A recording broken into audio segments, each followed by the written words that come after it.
ان الدین عند اللہ الاسلام۔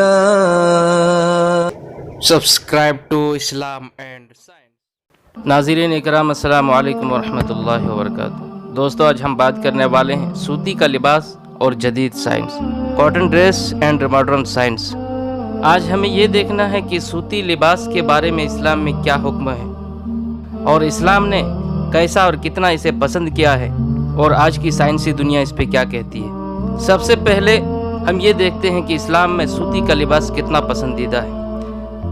امی عائشہ رضی اللہ تعالیٰ عنہ فرماتی ہیں کہ نبی کریم صلی اللہ تعالیٰ وسلم جب دنیا سے تشریف لے گئے تو آپ صلی اللہ تعالیٰ وسلم کے پاس سوتی کا کرتا تھا۔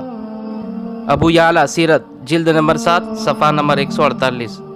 اب ہم یہ دیکھتے ہیں کہ سوتی لباس کے بارے میں آج کی جدید سائنس کیا کہتی ہے۔ فطرت قائم اور انسان پھر پھرا کر واپس فطرت کی طرف لوٹ رہا ہے۔ مصنوعی لباس یعنی آرٹیفیشل لباس پہننے سے کیا نقصانات ہوتے ہیں، اور سنت کے مطابق سوتی لباس کے کیا فائدے ہیں، یہ ایک مستقل موضوع ہے۔ اگر خدا نخواستہ کسی کو آگ لگ جائے تو سوتی لباس سے زیادہ نقصان نہیں پہنچتا۔ یہ گرمی کو برداشت کرتا ہے۔ گرم ترین علاقوں میں اس کے بغیر گرمی کا قطعی علاج نہیں۔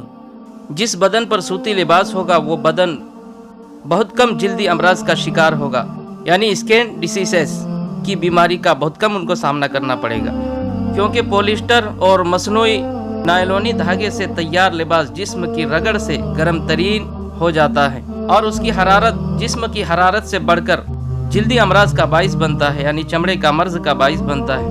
اور سوتی لباس جسم کی حرارت کو متوازن رکھتا ہے، جس سے جلدی امراض اور نفسیاتی امراض سے بچاؤ ہوتا ہے۔ پولیسٹر کے لباس سے 2 خطرناک امراض پیدا ہو رہے ہیں، ایک عورتوں میں لیکوریا اور مردوں میں جنسی امراض یعنی سیکشول ڈیسیزز۔ اب آپ خود غور کریں کہ اسلام نے جو ہمیں لباس دیا ہے وہ ہمارے لیے کتنی بڑی نعمت ہے۔